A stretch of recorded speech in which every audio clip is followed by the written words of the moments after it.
I'm Seagoing from Berthon, and we're just going to have a chat on Skype now with Steve Dashew of Dashew Offshore, now retired but still very much keen observer and still mentoring and doing quite a lot in the yacht design business, and thank goodness for it. Okay, so Steve, we haven't done one of these podcasts for a little while, and although we talk all the time, we thought it'd be just fun to do that. So now that you're not doing yacht designing and delivering FPBs 24/7, what are you and Linda getting up to these days? As if I didn't know. I think we're busier in retirement than we were working full time. Well, we've been of course, keeping up with what's going on in the yacht design world, and in particular the America's Cup, which is just incredible.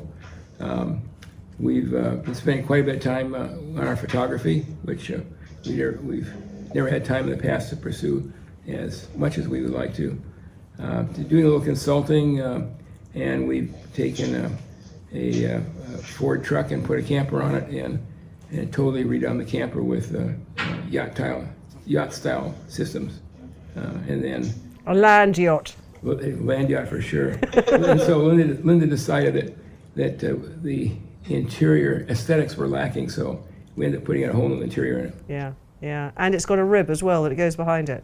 Yeah, we decided we had to have a boat of some sort, so we have a 6.5 meter Zodiac rib. It's I think they call it one of their industrial types. It's actually, this particular model is used by police and rescue service on Long Island Sound. So it's perhaps a bit too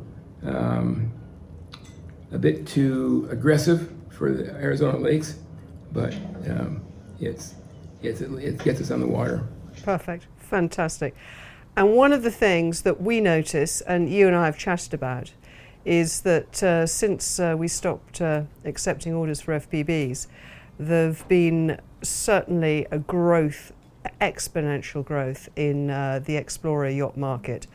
And there does seem to be quite a lot of bare metal that looks a bit like an FPB about. So you've looked at that too? Yeah, we've been, of course, keeping our eye on what's going on in the marketplace, and I have to say we're flattered by people trying to imitate what we've done in the past. When we were working together, it was always clear to me that you guys came from a different angle. It wasn't about sitting in front of a computer screen. It wasn't so much about looking at dynamics and mathematics. It was more about real life experience and building it and cruising it and all that kind of stuff. Can you just go through that a little bit for me? Just unwrap that a bit. How many days do we have to record? Sue, that's a very involved topic. You've got 45 seconds, Steve. I think the easiest way to answer that is to say that at the end, yacht design is a zero-sum game, and anything you do within the envelope that constitutes the design affects everything else. And the way you make those decisions is a critical part of this equation. And everybody makes those decisions based on their training and their experience. Our approach has been different than anyone else's because we are cruisers first and yacht designers second, and we've always been trying to fulfill the goal of the perfect yacht. And in our case, because we like to travel, we love the high latitudes, but we don't like to pay comfort or be worried about security penalties. So everything we do in the yachts reflects that, and which ends up you have trade-offs that are quite different than more conventional approach. Yeah. I mean, so when you're building something, an Explorer yacht, I mean, if you go and you buy a production boat, it is what it is, and there's a spec, and there are spec choices and bish-bosh. When you're building something like an FPB, like, something that's going to go to the Antarctic, have real capability and all that kind of stuff, it's quite a big deal. So how, if you were going somewhere where they were offering you an Explorer yacht and that sort of deal, how would you go about evaluating the right design package? That you're starting from the right hull shape, the right design from which you can build that boat. That's a really difficult question, Sue, for us to answer. We've had the benefit of all the modern tools. CFD, we were probably one of the first or second people to use velocity prediction many years ago when it was brand new. But at the end of the day, it's the real world experience that we have to make the decisions on.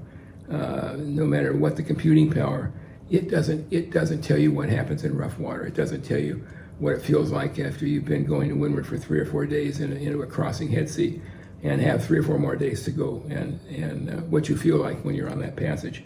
That's what focuses our design. We don't have the time, or we don't really want to get into the details of what other people are doing. What we can tell other people is just look at the boats carefully, look at the people behind them. Be sure that if you're any boat that you're going to go seriously cruising on, you want to be out in gale force conditions, and it's a huge investment of your time and money, plus security. And we just highly recommend that you go to sea in some adverse conditions. If nobody wants to go out with you, that's the day to go out. The broker doesn't want to take you out. Those are the conditions you really want to test the boat in, and then you'll know. That's something you said that's really interesting, actually, because it's a lot of people, they talk about whether the boat will take the seas and whether she's safe and all the rest of it. But you're talking about how the crew, how the guys on the boat are feeling when they're in those conditions. And that's actually just as important, if not more, isn't it? There's no point having something that will take the punishment if she kills her crew while she's doing it. Sue, you've hit the nail on the head there. The real answer to successful cruising is being comfortable mentally and physically, and you don't really know what that is until you're trying to get through standing waves upwind or downwind, or you have a crossing head sea where there's no speed that you can no speed or angle which is comfortable. And as you get tired on these longer passages, the accelerations of the boat, the sea state, where you live, how difficult it is to move around the boat, these all come into play with what you're feeling. And it's when you're tired and there's a little bit of extra motion, everything it's like a snowball effect, and it gets worse.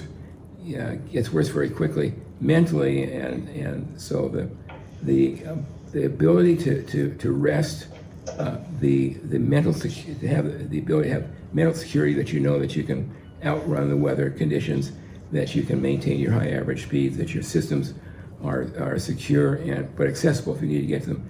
That's all part of the package. And when you take all those pieces and put them together, and now you're at sea, and it's a husband and wife, shorthanded, etc.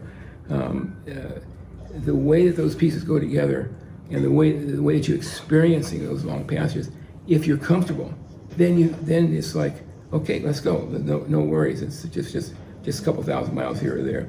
If you're not comfortable, then you're looking for excuses. And you know, Sue, that our sailboats and our powerboats all have a huge mileage on them. They don't sit at the docks.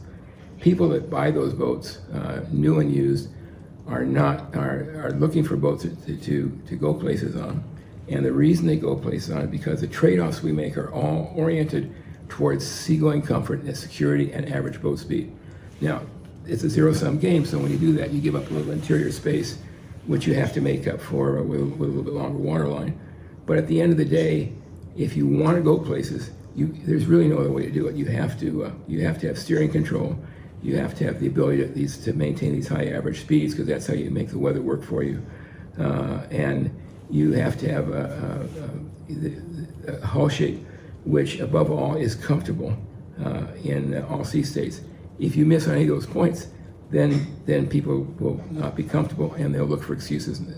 They'll look for the perfect weather window, which of course is always next week. Yeah. No, I mean, that's absolutely true. And so if you're building this boat, and people buy from people, so it's kind of super important that you trust the people you're working with.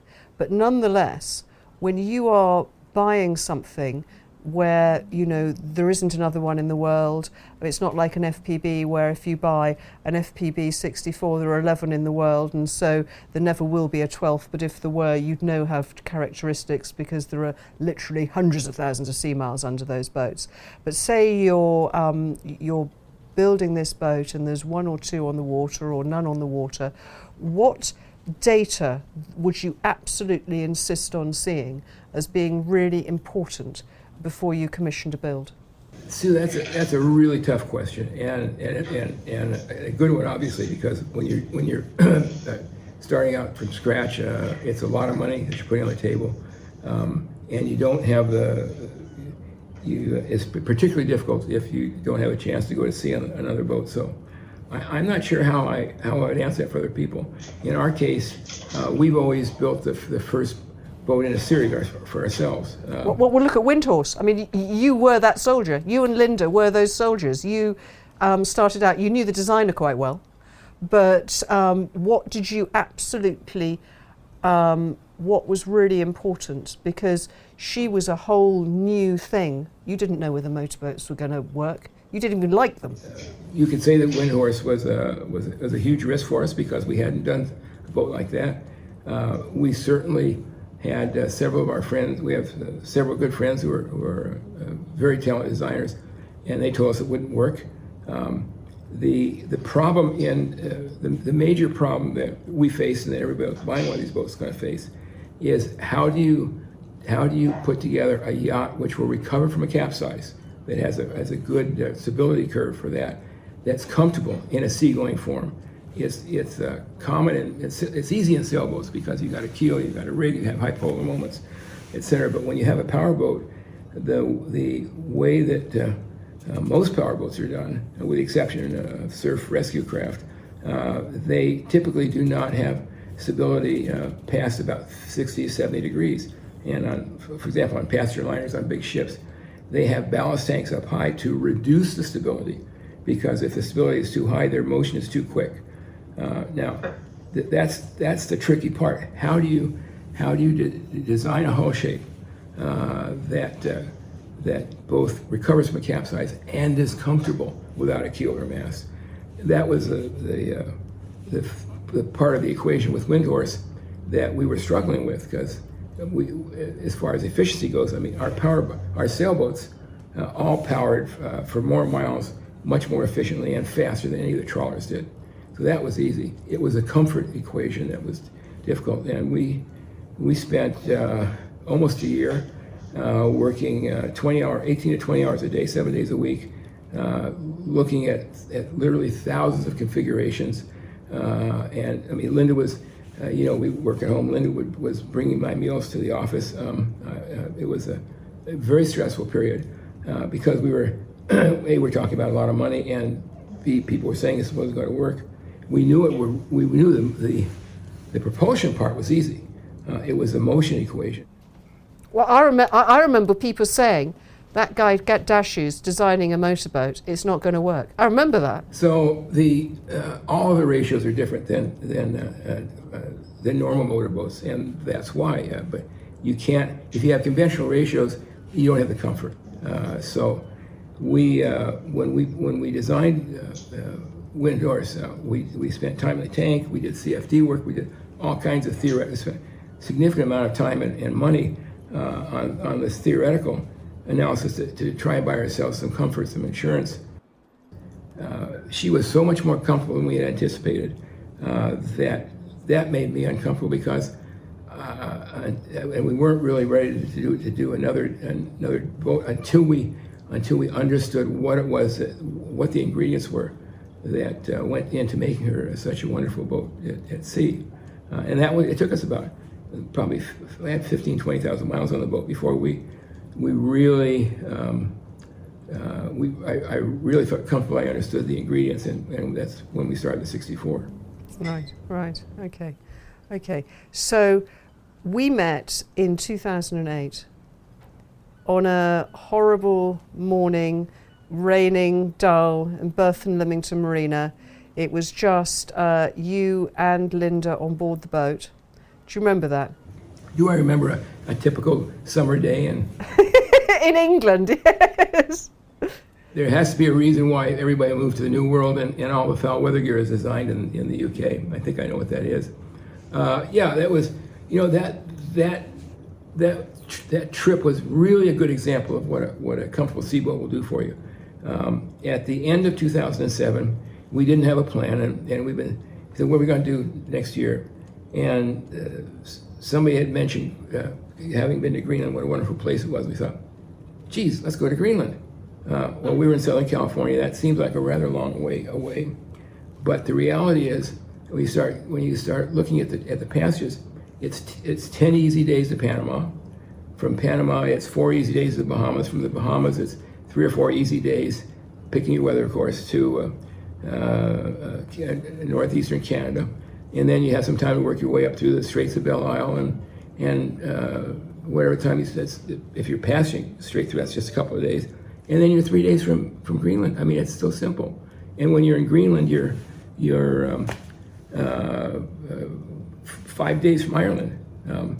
So we just made a spur-of-the-moment decision, changed our insurance coverage, went to the market, grocery stores, put a whole bunch of suburban load of food on board, and we took off.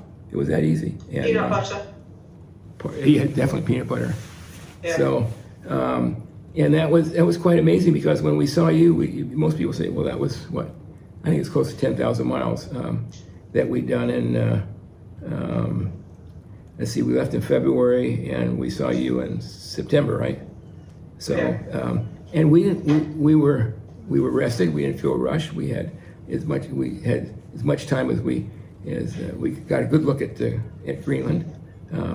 And in fact, we would have liked it a little bit longer, but you probably don't remember, but the summer of 2008 was probably the worst weather I've ever seen in the North Atlantic, and it was continuously just storm after storm after storm, and the storms were more like a wintertime position. So we were facing headwinds from the trip from Greenland to Ireland, theoretically, and then there was this huge double low storm that covered the entire ocean from Greenland to Ireland. Was just one massive bad weather. And when those things pass, it leaves what's called a cull, typically, which is a short period of calm. And we said, okay, we're not really ready to leave, but let's take advantage of this weather. And when we passed the Fastnet Rock, it was a gray day and the surf was breaking, but it was only going 10 or 15 knots. And 6 hours later, after we got into Kinsale, it was going 50 to 55 knots. So that's where this average speed is so important. If you can average 10 to 11 knots and in all conditions, that's enough speed that you can play the weather systems. And of course, you're averaging it in comfort, so the crew aren't being killed by it. Exactly. And in our case, most of these passages we have the time to make videos on. So, like the passage we're talking about to Greenland to Ireland, there's a video up on that. And the best example of passaging comfort is a trip from French Polynesia to Panama. I mean, this is crazy. It's upwind against the trades, against the currents. It's a theoretically inefficient, slow trip. You get pounded to death. But we did the trip on one tank of gas and one tank of fuel. Actually, we could have gone all the way to Fort Lauderdale with the fuel we had left, and we were comfortable. It wasn't a single day that we didn't enjoy the passage. And so tell me, so when you launched Windhorse, you weren't sure, with all your experience, that this was going to work. So she went on the water and she worked so much better than you imagined. What else could you have done to have made sure that she worked without real life testing? I'm trying to get at, man goes to buy a boat, has a designer, and how do you actually know that design, with all the tests that have been carried out, when the boat launches, how do you know it's going to work? There's really no answer to that question.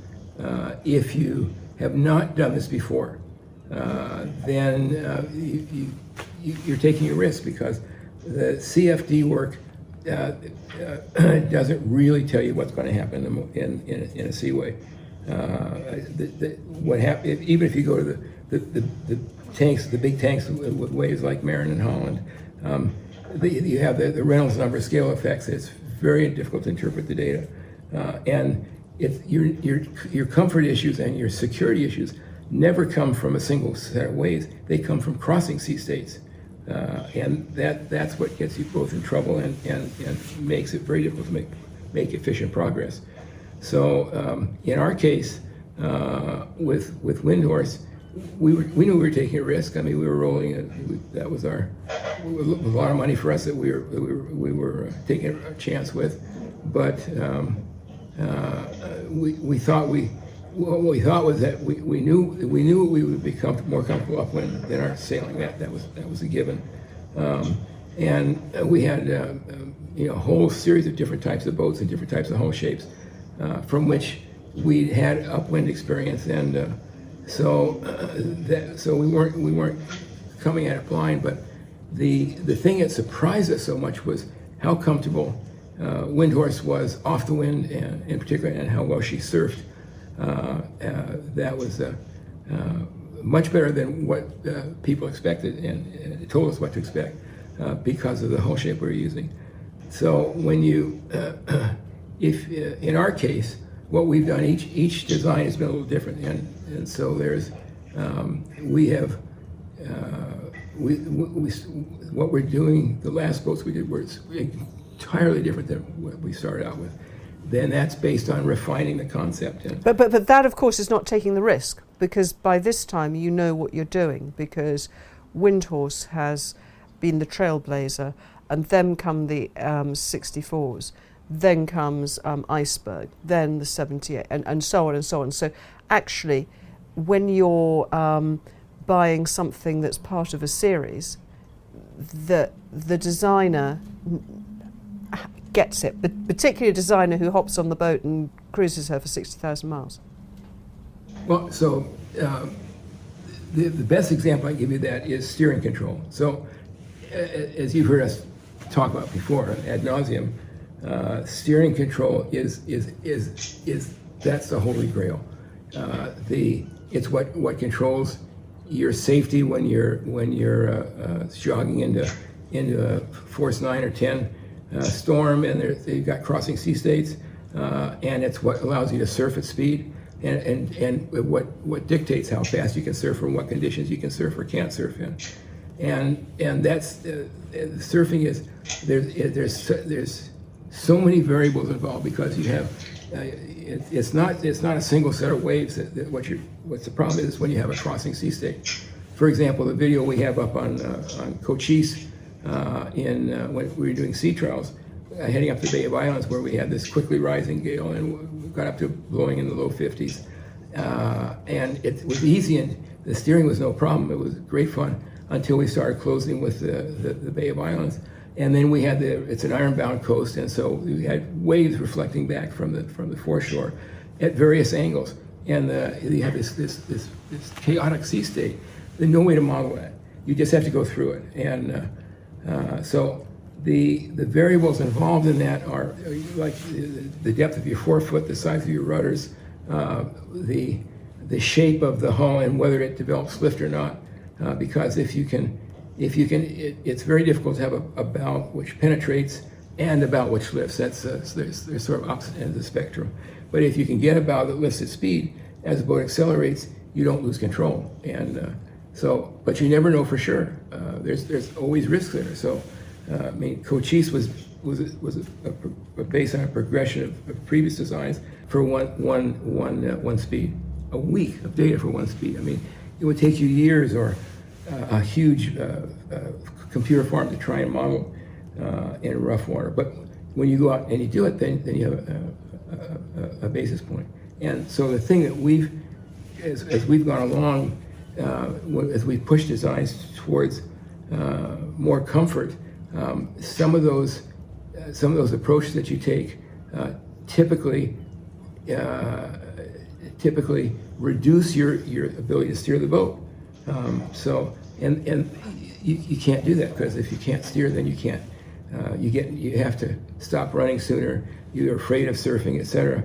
And in our case, we've always sacrificed anything we had to in terms of interior volume and let's say what the market expects for that ability to steer the boat in extreme heavy going across seas. And again, if you want to see what it should be like, just take a look at that at the video that we have of that day, or we have a video up on surfing.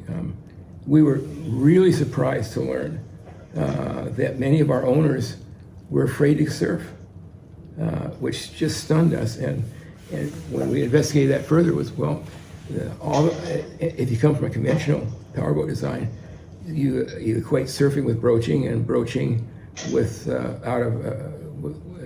it leads to sometimes very unhappy consequences.